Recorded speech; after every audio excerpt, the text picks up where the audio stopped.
can happen also, but most likely it won't happen to individuals na walang malaking pera. No? Ito, kasi imagine the intelligence work that these people, these scammers had to do before making the call.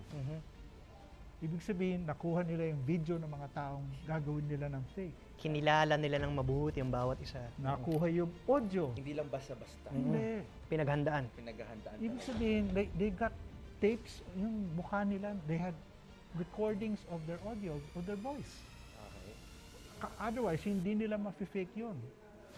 Pero ang ibig ko sabihin, for companies, and even government offices, number one, ako suggestion ko lang, dapat may protocol sila.